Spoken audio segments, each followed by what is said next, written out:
I think it's a very important thing to the Scottish people that the national team performs well. And I think the reason behind it is nationalism, in its nicest possible sense. We still feel and still are a nation. And so it means, therefore, that in sporting events, we desperately want to wave the flag.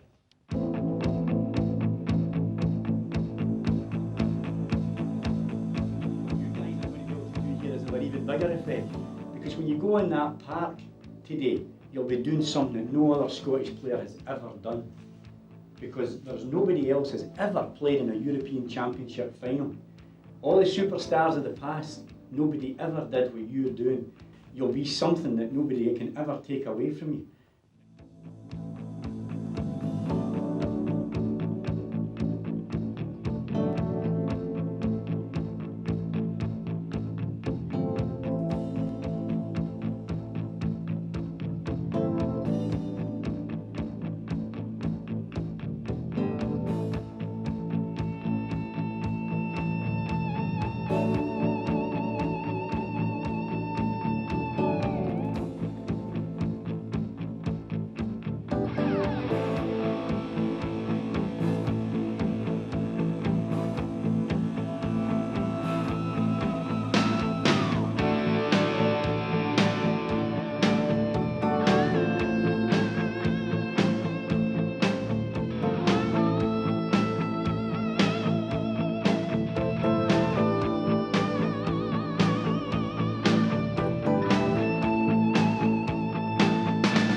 And I felt that going there, that if we sat back and allowed the Bulgarians to attack us from the first moment, we'd be in big trouble.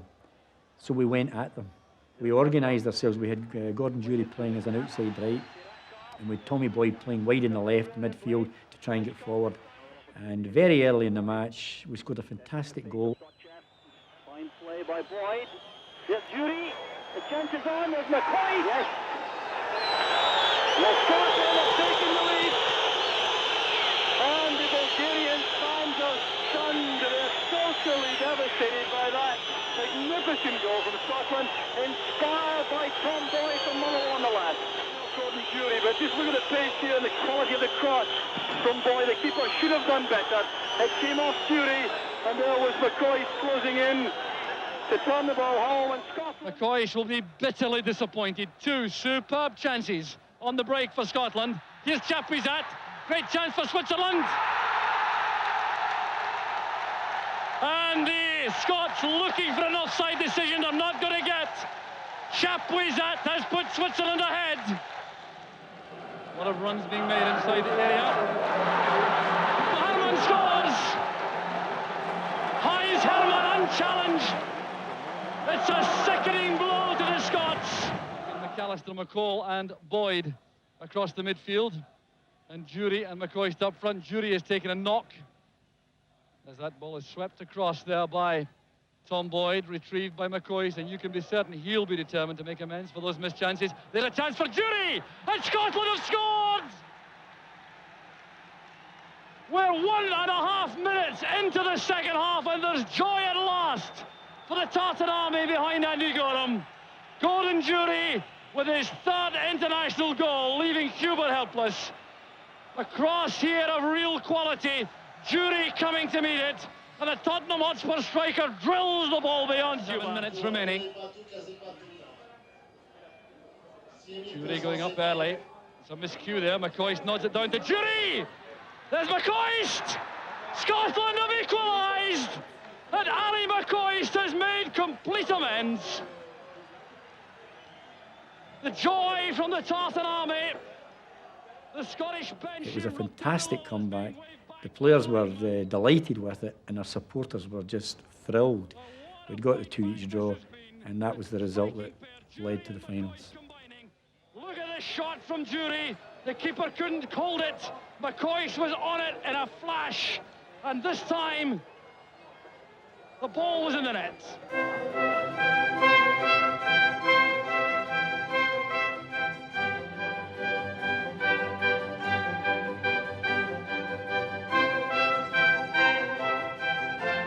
A lot of very experienced players had disappeared in the previous year to year and a half. And I mean, if you think of people like Alec McLeish and Murdo MacLeod and Gordon Strachan, and going to the finals was not the end product or the end of a period of time with a team. It in fact was a new beginning. We were using the European finals. One, we wanted to do well in it, but secondly, we wanted it as a launch pad for the campaigns to come.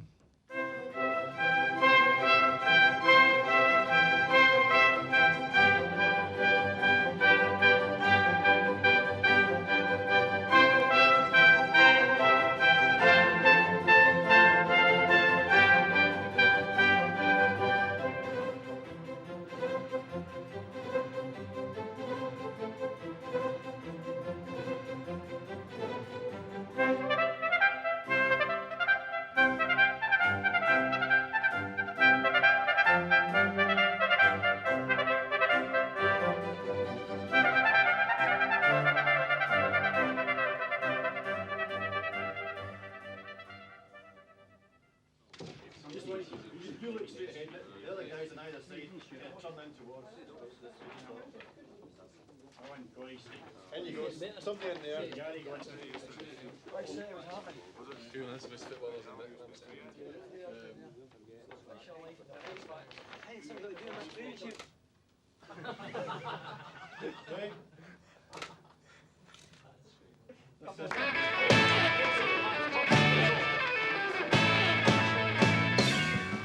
But we had learned from the World Championship in Italy that the problem is not the physical one.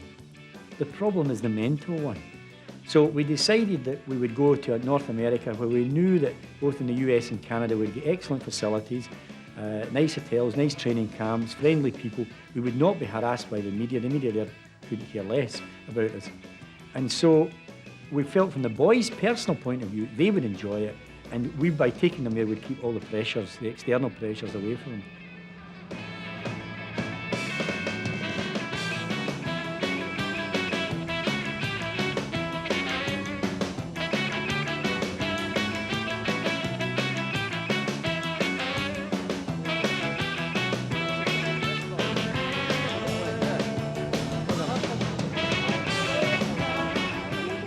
Well, this was part of the psychological preparation for Europe, in that to let the players feel relaxed, feel happy in each other's company. I mean, there is no doubt, I mean, if you want to watch closely on a football team, you will often find that good pals will pick each other out. You know, the good pals will either find the one, if one person's got the ball, he'll find his pal with a pass, rather than play a chancy one somewhere else. You'll also find that if someone's receiving the ball, his best pal is the one who will run to support him.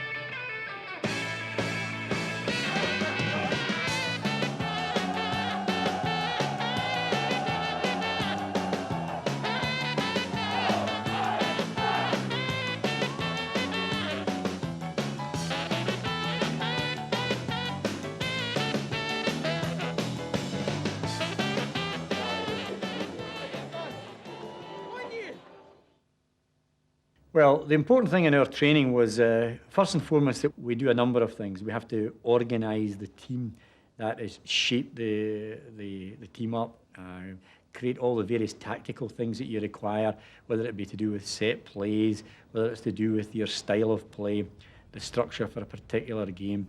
So we do all of that. We also, in our mind, we like our warm-ups to be varied. That means we like to start the thing in such a way that the boys don't know what we're going to start with. Sometimes we start right away with the footballs. Other times we will run them a little bit and stretch them. But the major thing is that it's variety. There is the ball in there, there's interest, and we get them mentally and physically ready to do the harder work. We also do a lot of small-sided games. The reason for that is that you can highlight certain aspects of the game through them. It also means that they're always, if in a small-sided game, they're close to the ball. There is intensity, they're involved.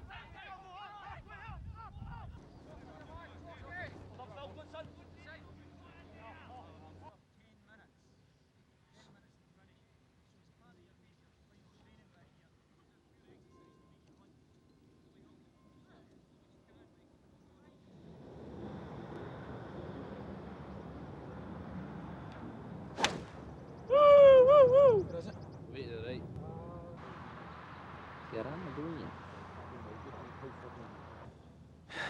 It's the only way to play us full.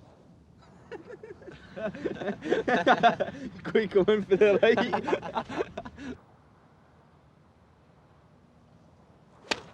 Well away, mate.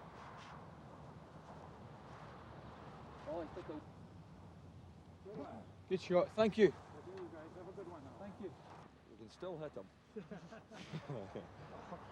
On the tee, representing Dundee United. Oh. Home out pass.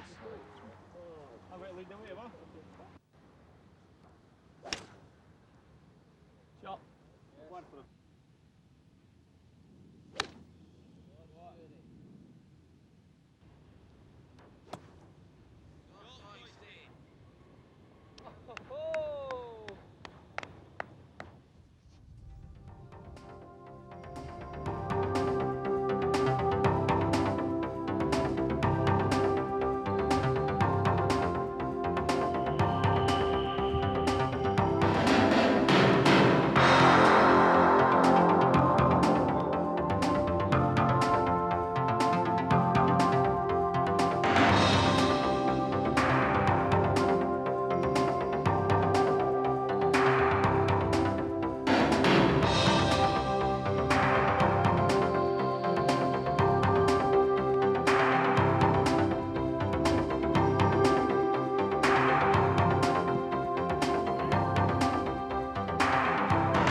It's the hat trick there, by the way. Hey.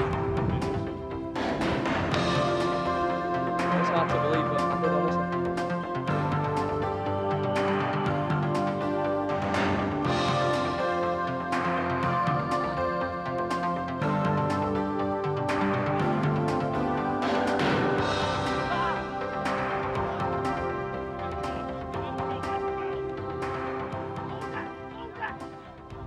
Yes, ball. Aye.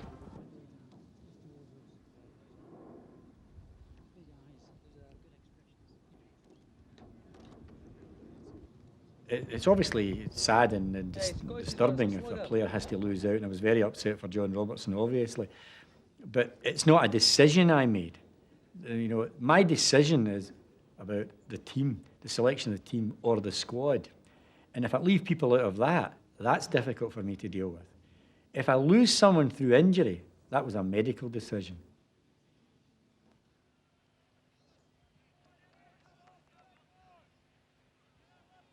First and foremost, the game is played at altitude.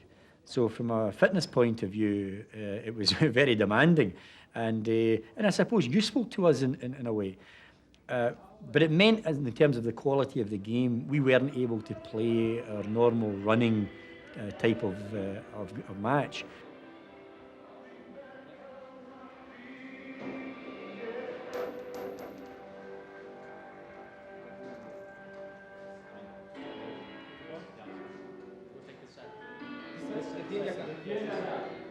You taking north end? We're taking this side right here. From the north side. Good. Right, so. Thank you. Cheers.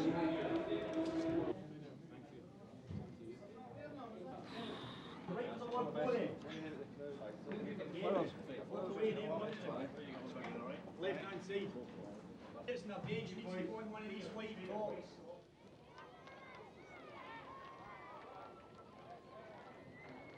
Right, here go.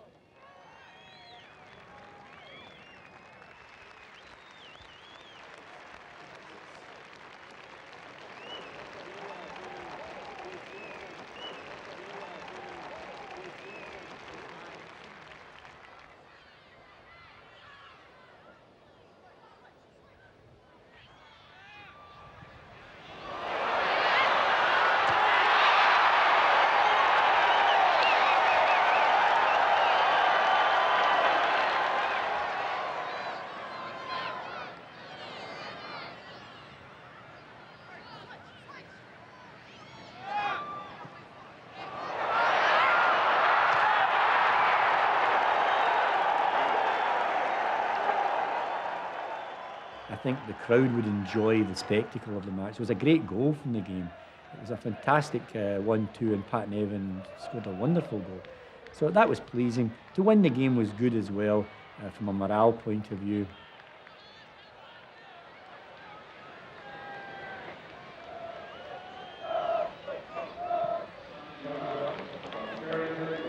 I would say it was a very worthwhile exercise from our point of view. Not a wonderful game, but it certainly helped us in our preparation in the build-up to the finals in Sweden.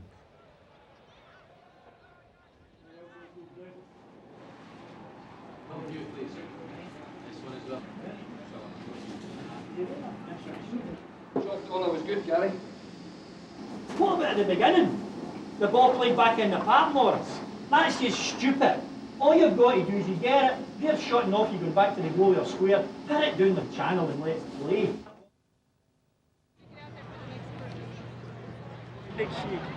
Better than me.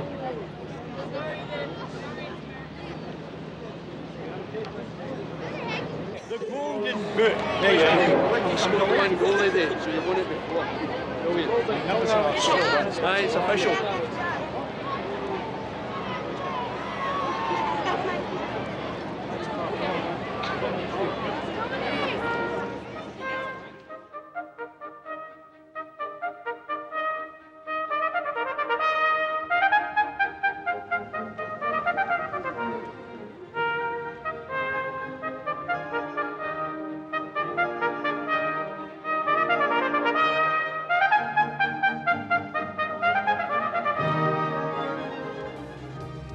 The calendar says springtime, but it's more like a midsummer's evening.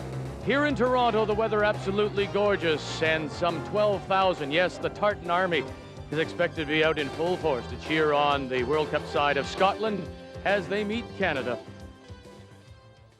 Well, we had to have another match. We had to keep the match fitness up. And what was good about it was that in Toronto, the conditions were perfectly normal.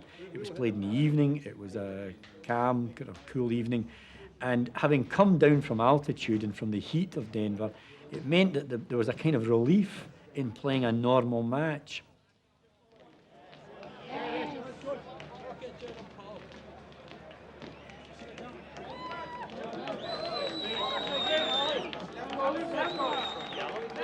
Boyd moving up, and Catliffe is there.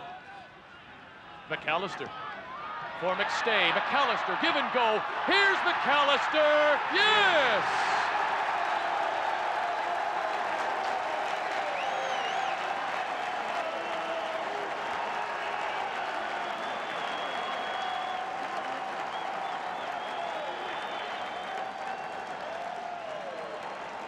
Great control by Gary McAllister. He won the ball in midfield, took the return pass, and, well, this is just a formality. Limniadis wins it. Now calling for it wide right is Yallop. Odinga makes a run. Valentine is wide right. They go to Limniadis in the middle. Now it's Valentine.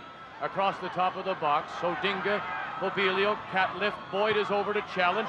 Up goes Odinga. Catliffe is there. Foot. Left foot. Yes! That left foot, as soon as it rounded into his left foot, it was a goal all the way. Wants the ball back. You take care of half the net. Forrest says, I'll take care of the other. McAllister. Forrest, can he hold on? McCoist! McCoist!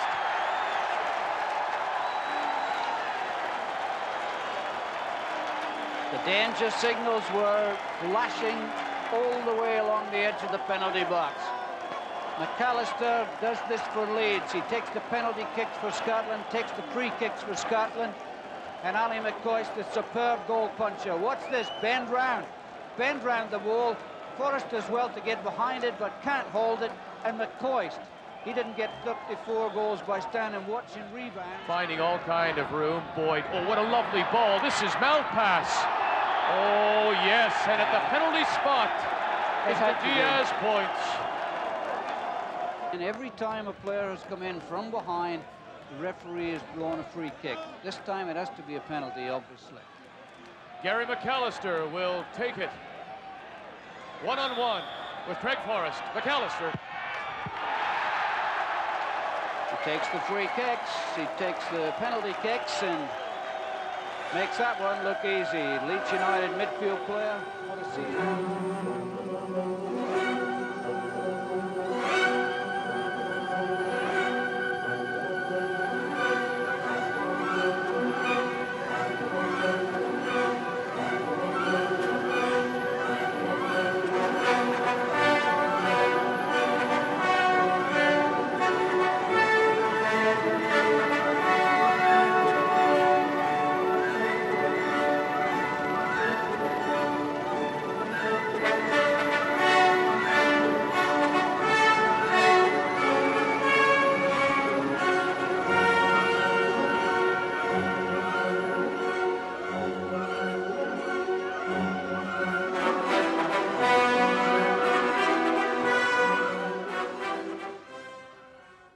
The very first thing I did when I became the manager of Scotland was to appoint Alan Hodgkinson as the goalkeeping coach. And it's one of the best decisions I ever made, because it means that the goalkeeping training is taken care of in a very professional manner. And that's a family in itself. It's not a clique, it's a family that links with the big family, which is the team.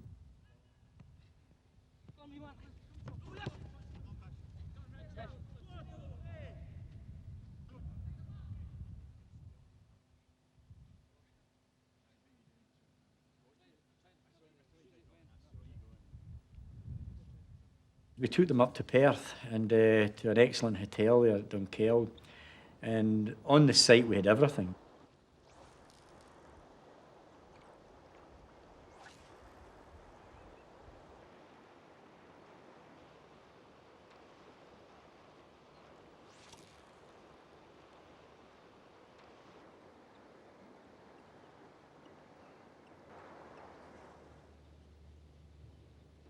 Right, we've been unlucky. We've had a couple of bites, but I'll tell you what, I had a big guy there, didn't I? Biggest, but yet again he came up with nothing in the net.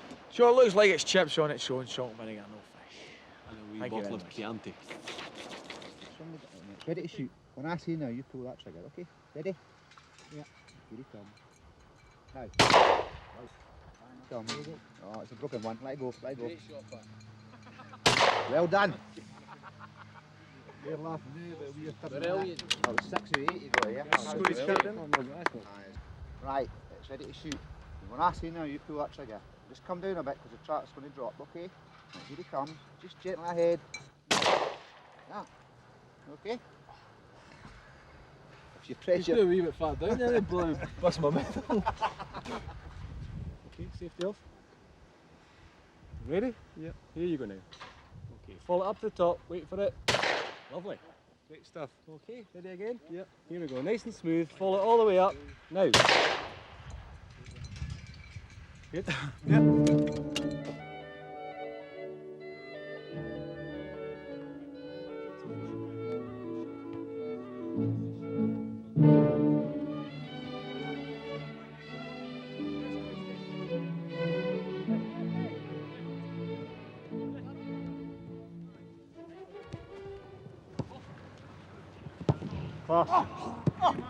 Great effort. You go.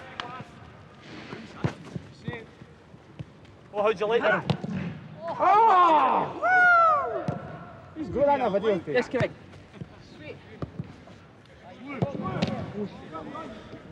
I felt the keeper was a little bit unlucky. I never heard a shout.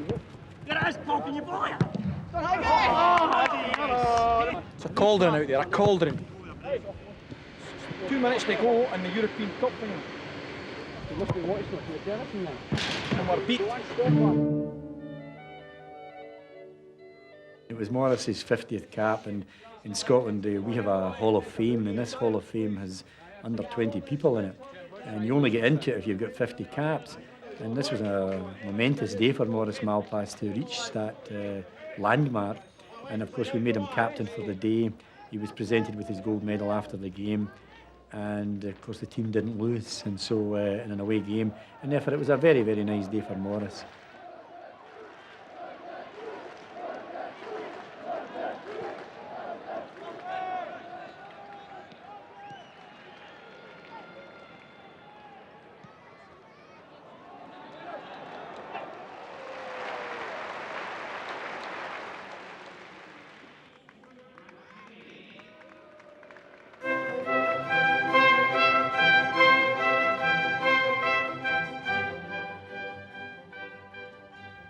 Well, when we got to Sweden, there was as you get at any of these big championships, there's obviously an atmosphere that gradually builds up.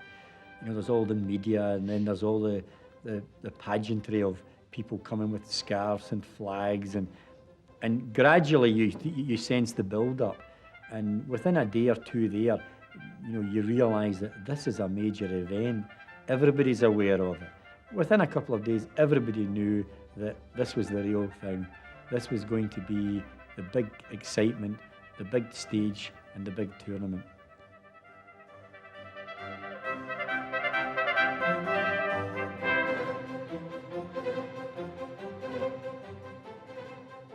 The idea of going in against Holland and Germany and the CIS, the top teams in Europe, and therefore I viewed it as a positive challenge. I just viewed it that each game for me would be another opportunity to be involved at that level. Right, okay, to start off with then, we'd like to identify immediately a celebration. The celebration first and foremost is for Mr. McCall, Stuart McCall. It's Stuart's 28th birthday, and I think we should all celebrate that. Now, with all celebrations, you want them to be happy and enjoyable, and so we're going to try and make sure that from Friday onwards that we play well enough to be happy and also to enjoy it.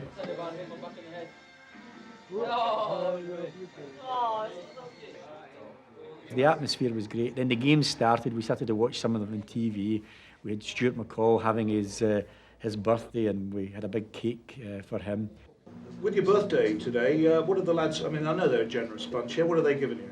Oh, they've done well for me. I got a nice little ducking in the fountain after training. And Gary McAllister made me some tea with some honey and that, so... Because he's rooming with you? Yeah, oh, that's well, right. Actually, they're not that bad, because in fact, here's Richard Goff, your captain, with a birthday cake.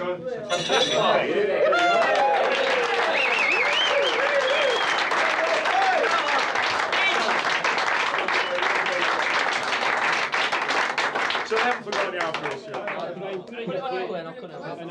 You have a big bit.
3:15, so that's us there at 3:45, that's an hour and a half before kick-off.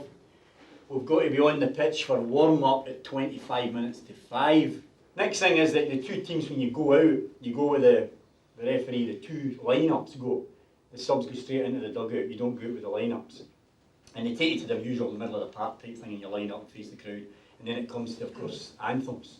I don't know what anthem they're playing, Brown, but... No, but I'll tell you, whatever we do, if the whole world's watching, you know, and we get compared with the rugby team, this gets up my nose. I've said it before. Now, we've been brilliant in the previous 3 games anthems, but, you know, screw them up there because it sets the tone. And if you could even, if it's for Scotland or something, you could move the words, it would make even more patriotic looking. If you remember, we played Brazil in the World Cup, we got 2 yellow cards right away because we were a bit clumsy and clattered into people.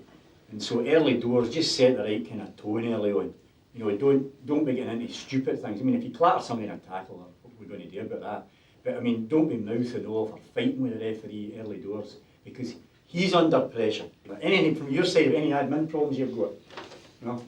Let's rattle through this stuff just to remind us 5 minutes worth. Organisation for the game. Excuse me. Right, what everybody's doing. Andy, things like kickouts, obviously whatever side we get jukebox onto. And jukebox, I've told you, the best side is to be is there. That's what we're saying to you. So when we've got the ball, when we're in possession, let's try early doors in particular to get forward. Let's try and push up for the back.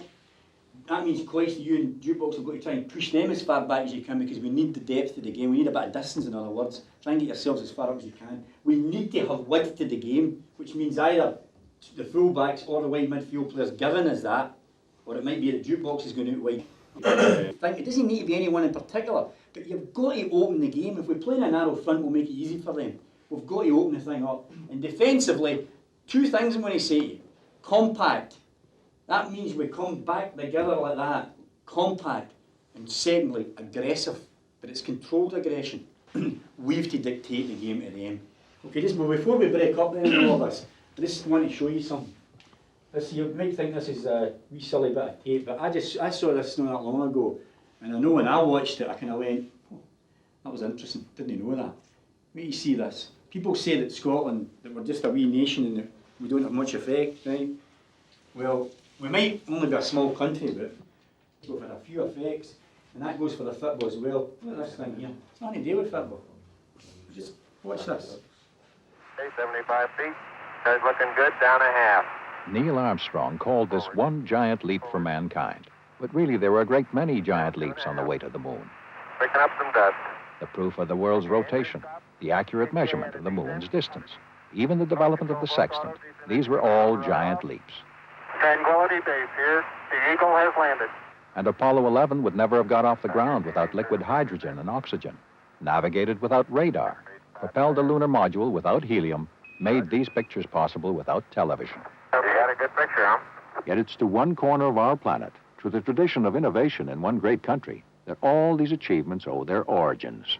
A country now in the forefront of a whole range of advanced technologies, producing the most graduates per capita in Western Europe and offering your business one of the best environments for growth. A country one small step from London. Scotland. You're looking good here.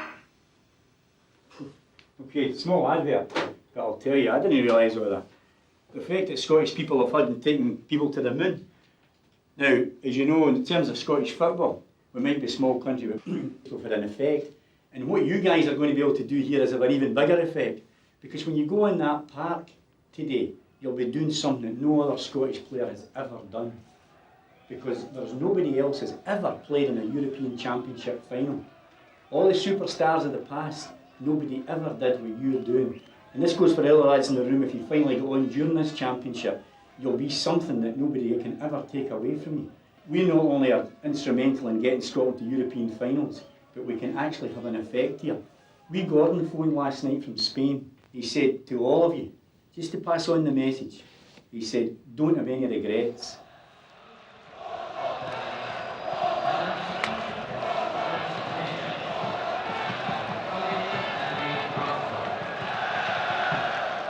Here's Morris Malpass for the free kick.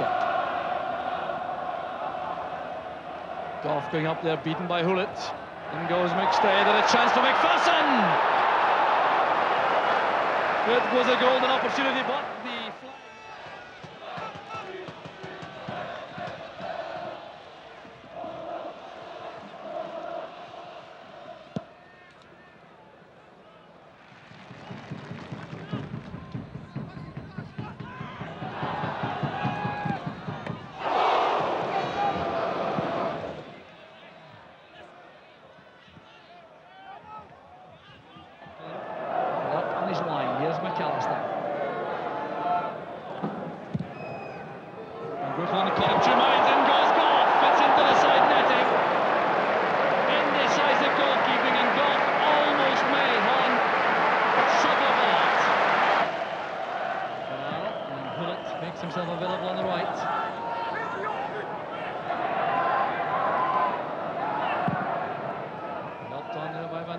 And there's Rijkaard back up. Holland has scored. Dennis Bergkamp sends the Dutch supporters into delirium here. We didn't do our reputation any harm. We damaged ourselves in terms of losing the points, but in terms of reputation, it had gone up. And I think there was this incredible shout as we're going to the bus. A Scotland supporter with a full regalia on shouted down at Van Basten, and he shouted, "Hey Van Basten, if you hadn't scored, you wouldn't have beat us." You did well in the second half, but we weren't lucky. No, we never had that little bit of luck. We thought Holland played well first half. Had a couple of shots and that, but throughout the game we didn't have a great deal of chances, and we thought we were unlucky not to get a draw. What is changing now? I don't know. I mean, really, we couldn't have done any more. We gave everything we could, and we were, in the end, just didn't have that little bit of luck. But if we can play as well against the European champions as we can against Germany, then hopefully we can get a result there, and then go into the last game needing a victory. But there's still all to play for. The lads are a little bit tired, but we've still got 2 games to go, and we're still hopeful.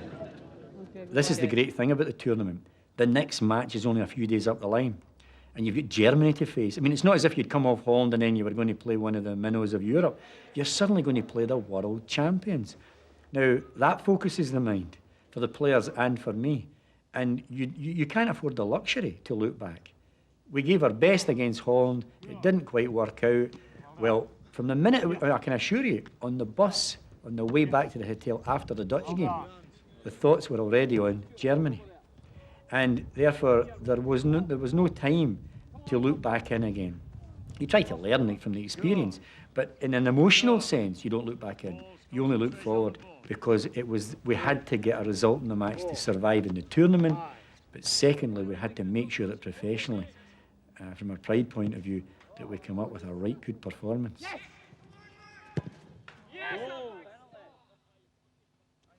Which one? Yes!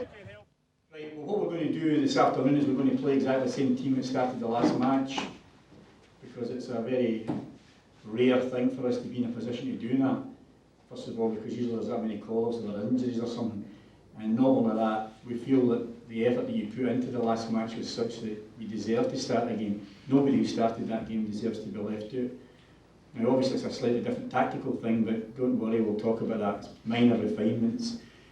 So the same 11 that started the first match, if you're not therefore selected to start this game, say don't panic, we're not finished yet. First of all, we'll get today, and it's almost certainty to be a 13-man job, and then we go of course on to Thursday as well, where the demands on us become such that we may have to think in terms of varying it a bit.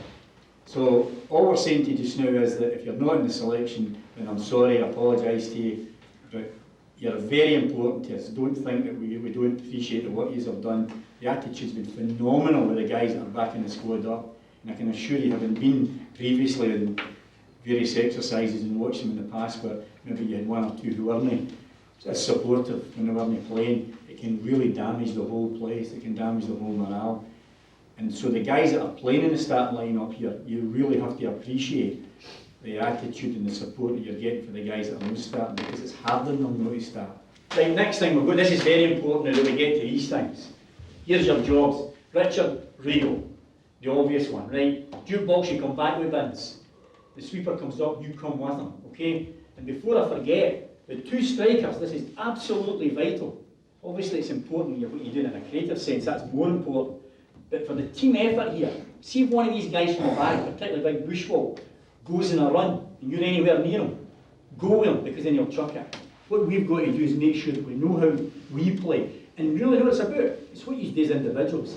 If you guys can start again the way you start against Holland, in other words, if you get yourself settled quicker this time into the game, get settled in quicker, but if you play over the piece the way you did against Holland, you'll give us a late chance here. From the beginning of that match and again at half-time, our players were determined to show a lot of people. Although they had had some praise from the first match, I think a lot of people were still doubting that they should even have been in that company. And therefore, from a personal point of view, a lot of our boys were really keen to go out there and show people that they were in the right company.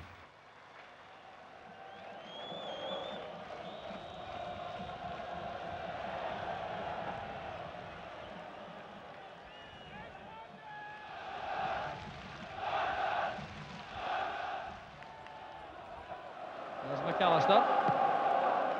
Goff is up again. He appeared to be balked as the ball was in the air by Kohler. Well played by McStay to McAllister.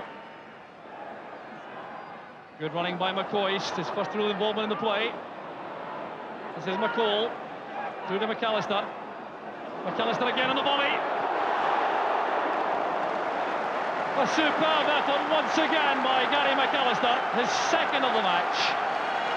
And this was really close, 11 minute full stretch there. Well, the Scottish supporters were looking for some good attacking play from the Scots, and they haven't been denied.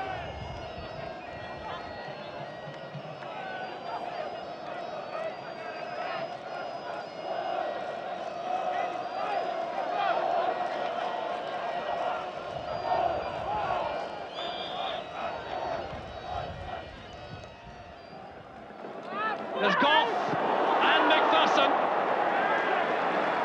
And there's no question at all that these high cross balls are causing problems for the German defence. There's Bremer, again looking to involve Thomas Hessler as much as possible. Now Kohler, Müller comes deep. Good play by Sammer. Klinsmann trying to hold off. And a fine effort there by Karl-Heinz Riedler. Well, at half-time against Germany, I mean, the thing there was to really encourage them because they'd obviously played well. We had lost, in fact, we could have been 1 or 2 up before the Germans scored. It really was a matter of our players simply realising that this team was capable of being not only caught in terms of the result, but even beaten. And therefore our lads went back out in the second half determined to get back into the game. Right midfield position behind Hessler.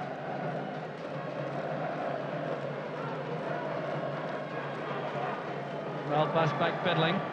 Effenberg's cross, a very awkward one. The ball is in the net. The deflection has given Germany a second goal.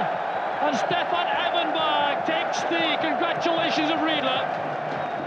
Gorham was totally helpless.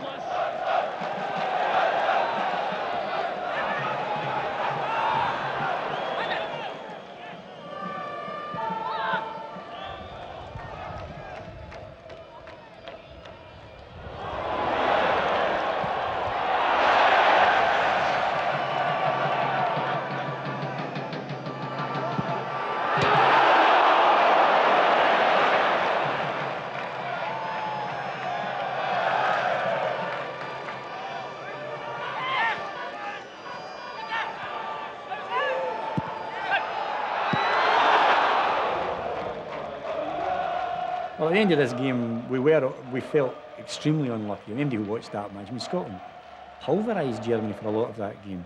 They scored the freakish second goal, and the scoreline was a nonsense. So, I mean, I didn't have to say that. Sometimes my manager says that. People think, oh, you're making excuses. But the response of the crowd underlined it, because the response of the Scottish crowd was such that they felt the team had represented them to the best of their ability, that they'd put on a great show. And nobody that watched that match could say otherwise. A lot of people I know in the coaching side of things from the continent have said to me they thought that was the best match of the whole championship. So the crowd, of course, wanted to show their appreciation to the players. The players wanted to show their appreciation back to the crowd, and that was done.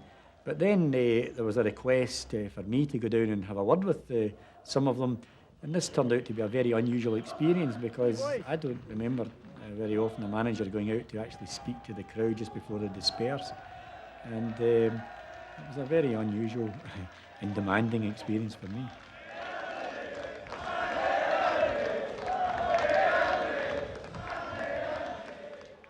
And we just, obviously, we hope you feel it was worth it, you know.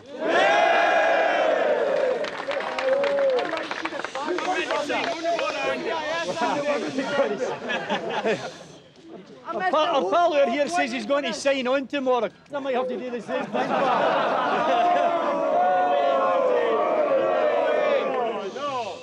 So, I mean, I don't know that. I'll need to speak to the directors and see what they say. The chairman said to me, if at first you don't succeed, you're sacked. So what do you do? Start us in a song! Start us in a song! We Bertie Volks, who's okay, you know, he's the opposition today, but he's a pal, and he said to me at the end, He said, will you beat the CIS for us on Thursday? I said, no. I says, we'll beat them for us.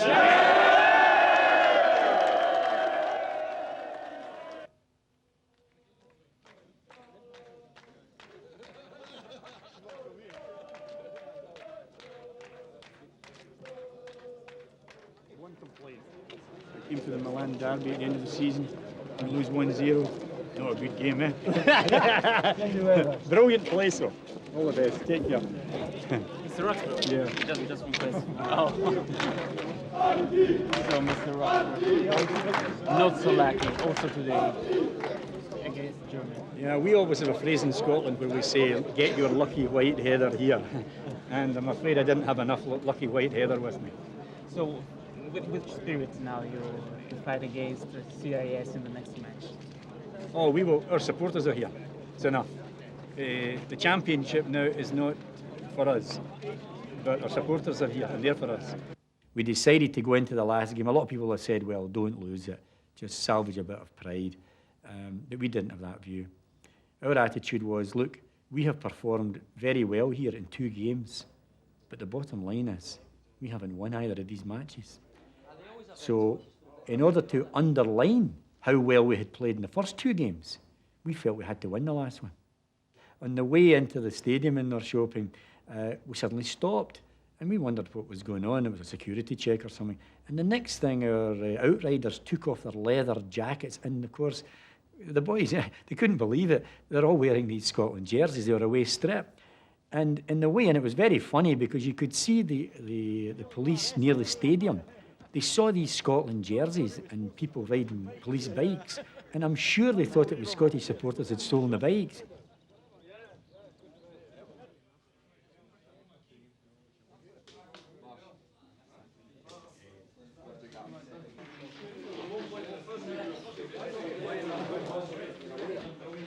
You're due one. You're due one, I'm due one. So you've got one before me, didn't you?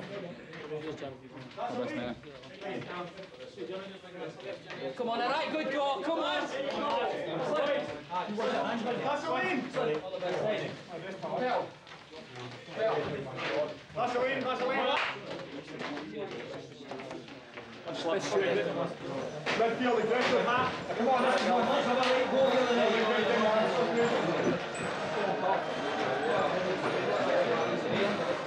Yeah, attack it early. Nice and compact. Come on, give us a late good night.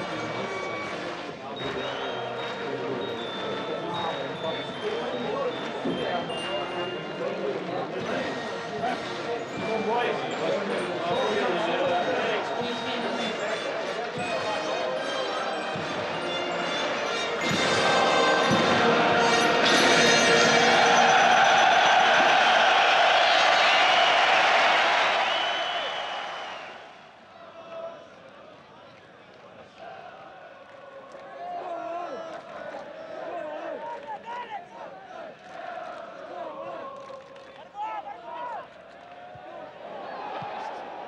McPherson again. Back it goes to Paul McStay. And he's scored for Scotland! Sheer joy among the Scottish players. It's their first goal of the championship. 6 minutes gone. And Careen is beaten by that thundering shot from Paul McStay. Left foot in there by Dave McPherson. The goalkeeper at full stretch. He was very unlucky. It came off the post, in off the back of his head, and at long last, Scotland have had a break in front of goal. Yes, Dave McPherson does well settle up the chance, but what a tremendous strike, and it's probably the first bit of luck.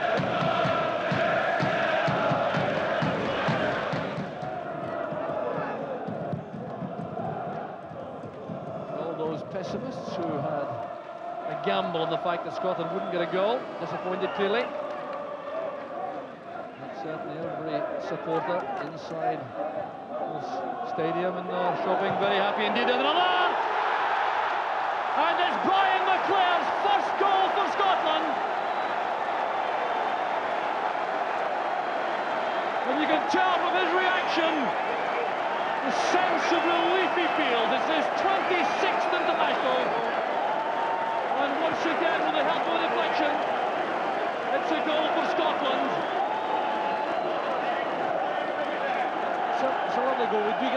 little benefit of the deflection job, but certainly the leading upward to the goal was very convincing. Look at that little layoff. Alan McCoist into his path and good strike, but it was well played down the left-hand side. We're prepared to keep relieving the pressure on the Scottish defence. I think he's with the corner flag, I think. He's away now from Kuznetsov. Taking one again, I fancy. Still is McInally available right behind him. And they're enjoying this little spell on the ball. Down he goes, that's a penalty kick for Scotland! Brilliant play by Nevin. The chance from the penalty spot to make it 3-0 to Scotland. Right in front of the Scottish fans. There's McAllister. They scored once for Scotland in Canada from the spot. Gary McAllister. 3-0 to Scotland. McAllister goes to the Scottish fans. Coolly taken penalty kick. With just 6 minutes left for play, and surely now, Scotland can be assured of victory.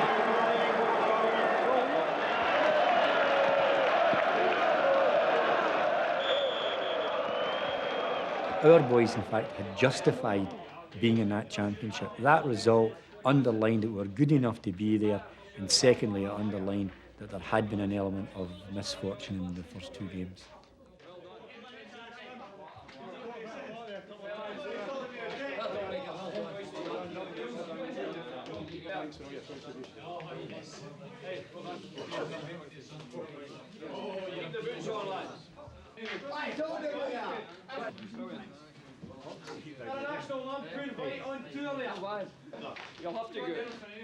That was terrific, and of course our media wanted a picture of the players, and I said, sure, you can have a picture.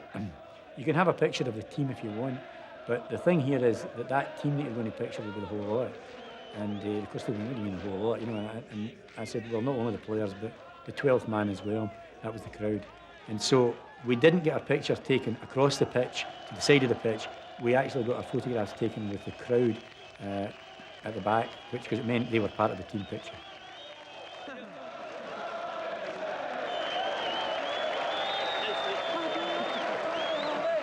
Tommy Craig, Marley Army!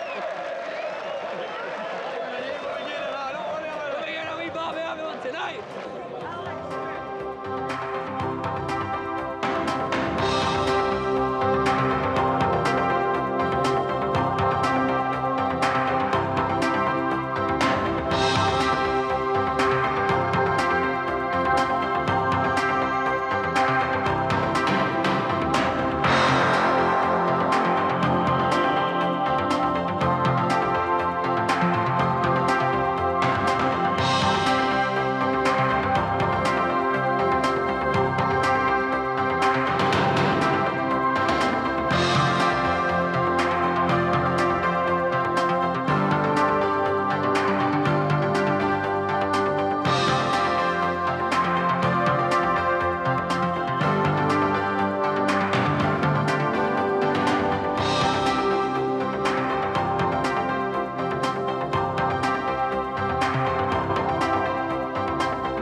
It was a great occasion for Scotland because it was the first time they had ever been in the European Championship finals. I think the Scottish team played out of their skin. They played as well as they can play without getting the breaks that one thinks we should have maybe have had. I think the crowd loved it, the players loved it, our reputation was enhanced by playing there. We didn't get the end product that our play deserved or that we'd hoped for, but all in all, I think it's one that will go down in the history books as being a good campaign.